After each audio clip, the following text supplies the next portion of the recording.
What's up, everybody? It's another beautiful drop top kind of day here in Florida's Gulf Coast. We're heading a little bit further inland today to the Largo Central Park Nature Preserve. It's supposed to be these beautiful paths and walkways with lots of water down there for potential gator sightings. So I'm looking forward to seeing a lot of diversity in the flora, but also possibly some unique and interesting animals that we could find along the way. So, next stop, Largo Central Park Nature Preserve. Ironically, the Largo Central Park Nature Preserve is not connected to Largo Central Park, but it's just a little drive down East Bay from the park, a turn onto Highland Avenue, and a short jaunt through the parking lot of a strip mall, and it leads you through this unassuming little entrance into the preserve. Look out for cross traffic there because that's actually the shipping lane for the strip mall. As you enter the park, all the chaos of that 6-lane death trap that you just left melts away, and you're transported into a beautiful landscape of shade trees and winding fence lines. Walking in from the parking lot, you're greeted by what I can imagine is the mascot of the preserve.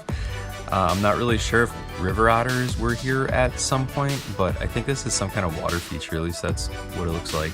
Hang a left there at the center gazebo after reading about the local wildlife, and then a right, and that'll take you down the main trail into the preserve.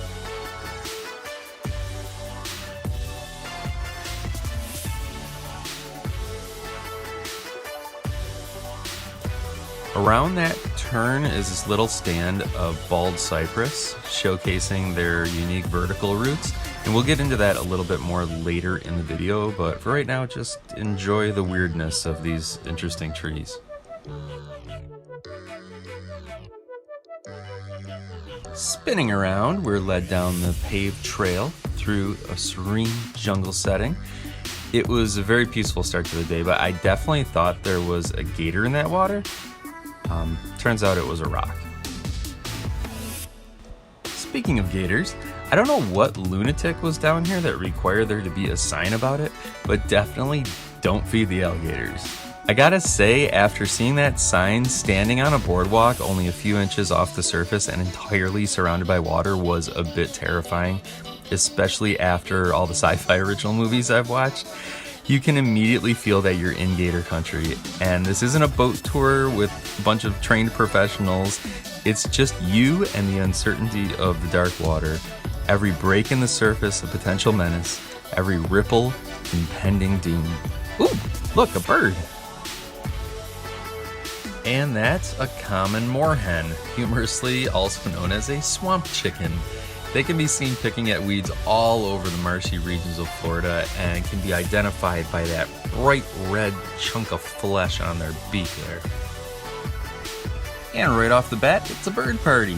There have been over 130 species of birds identified here at Largo Central Park Preserve since it opened in 2003, and I have to thank my friend Damien for IDing a number of the birds in this video. This one happens to be a rather large limpkin. This is a really cool species. The adults and juveniles can be ID'd by their brown back with speckled white feathers, but the immature adults only have speckled feathers on their neck and head. They use their long yellow beaks to crack open clams and snails, and judging by all the clamshells along the shoreline here, you know the limpkins were doing work.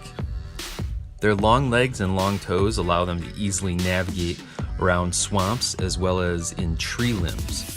But the thing that fascinates me most about the limpkin is their call. It's this bizarre kind of clicking, rattling sound. Just listen to this.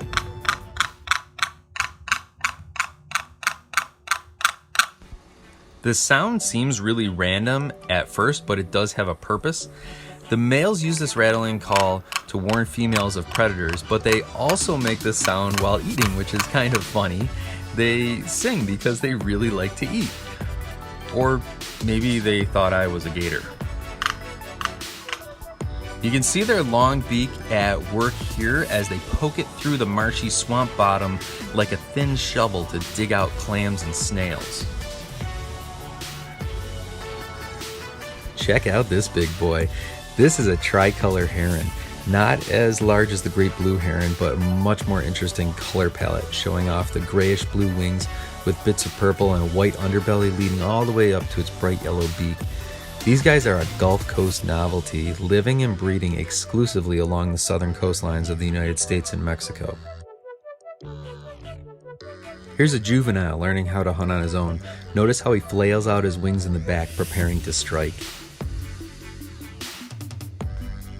Really cool watching these big fellas scope out the preserve. Now let's get to the reptiles of Central Park. The Florida Cooter turtle can grow up to 13 inches long, which is right around where this guy was. They like to lay out in the sun, munch on aquatic vegetation, and apparently piggyback rides. This big fella is an eastern mud turtle.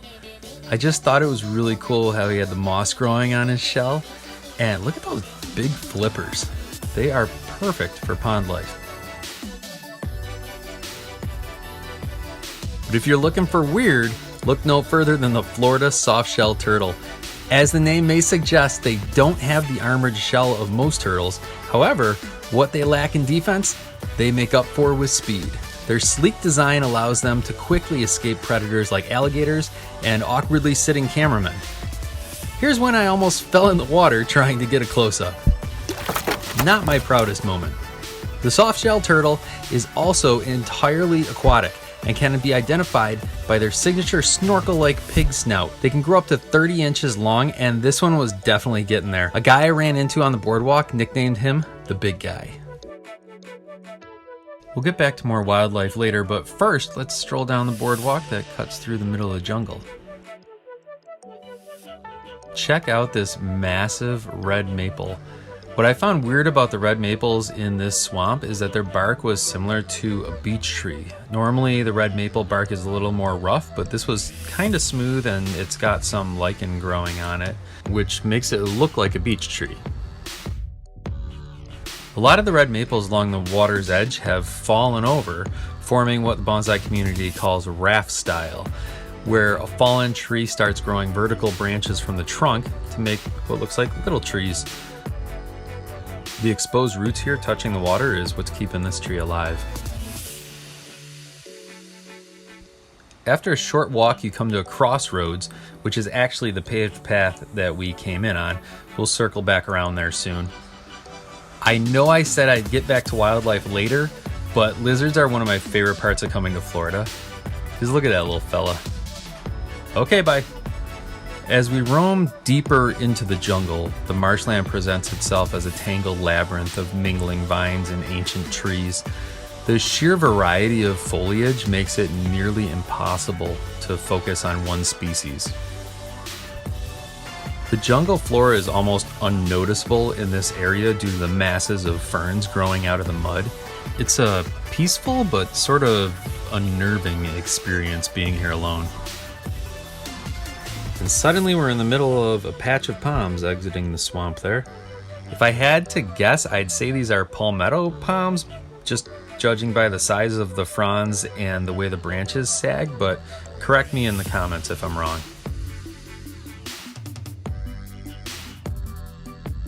The boardwalk ends at this really cool double-decker observation tower, and the view from up top is awesome. You can see back through the jungle and also get an overhead look at a body of water called Long Bayou.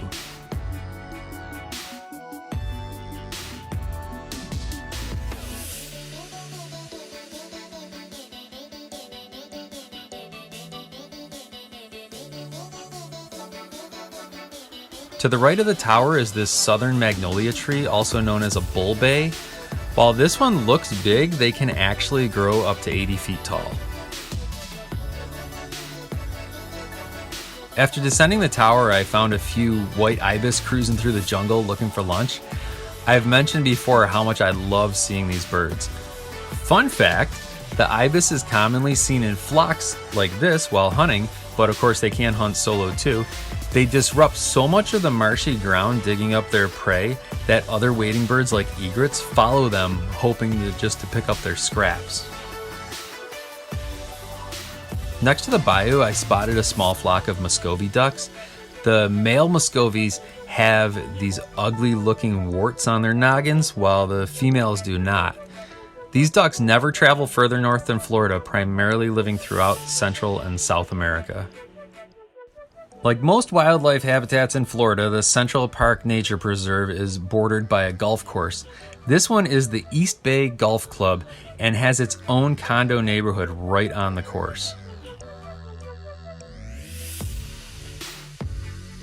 On the point there by the golf course is this beautiful stand of palm trees with a picnic bench under it. Again, I won't even guess at the type as I'm not well versed in palm tree varieties, but I sure do love seeing them. The surface roots on these palms were pretty impressive. It looked like they were holding up the entire little peninsula.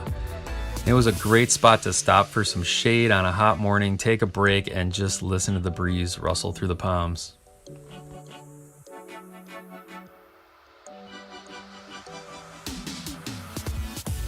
As I looked down the bayou, I saw something pink wading in the water and I thought it was a flamingo, but as I got closer I noticed it was something even cooler, a Rosette Spoonbill. These beautiful wading birds are found in southern Florida, Louisiana, and Texas, but their breeding range takes them into Central and South America as well. They mainly feed on shrimp, insects, and small fish, swallowing most of their prey whole. Interesting tidbit, the Rosette Spoonbill sleeps standing up on one foot with its head tucked into its chest. It doesn't sound very comfortable.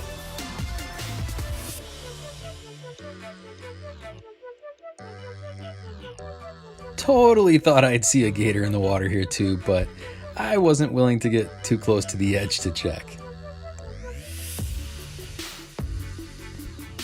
Remember how I said I'd get back to the bald cypress? Well, here it is. The bald cypress is a classic southern swamp tree that has been found even in the northern US too. They basically grow where other trees can't, namely underwater. They also tend to push out other trees because of their odd roots that are sometimes referred to as knees. What's most fascinating is the purpose of these knees is a total mystery. Some think they're used to get the trees more oxygen, while others theorize that they're used to provide the trees with stability to keep them from tipping. Either way, they're really cool to look at. I didn't even know there was an egret standing next to me until it jumped up and flew down the bayou. Egrets are actually part of the heron family and are a staple wading bird in Florida. In the 19th and early 20th centuries, the egret was hunted almost to extinction. Their bright white feathers were being used in women's clothing and hats. Now, they're a protected species nationwide. This one happens to be the most common egret species, the Great Egret. This particular species is so popular that it's used as the official symbol of the National Audubon Society. While slightly smaller than their cousin, the Great Blue Heron, they're still really impressive to see up close. And what would a nature tour of Florida be without mentioning Spanish moss? First things first, it's not moss. It's actually in the same family as pineapples, oddly enough. And even more odd, it's not Spanish at all. The Native Americans called it itla ocla, or tree hair. French explorers heard this and likened it to the Spanish conquistadors with their long hair, and so the misnomer Spanish moss was born. But even better, to get back at their adversaries, the Spanish started calling it French hair. Regardless of which name you adopt, this stuff can be seen hanging from trees throughout the humid southeastern United States and as far as South America, drawing its life-sustaining moisture from the air around it. Speaking of which, this sign reminded me to stay hydrated. Because of the humidity, you don't even notice how hot it is. At this point in the day, it was around 93 degrees Fahrenheit. After coming through that part of the preserve, you can follow the paved path back through the center of the park to the entrance. Next to the parking lot, there's a dirt trail that leads to the other side of the preserve, along with a couple of bike paths, but I had enough humidity for one day. However, if you walk down that trail, there's a really nice grove of Chinese elms. While we didn't see any gators, it was still a great experience at Largo Central Park Nature Preserve.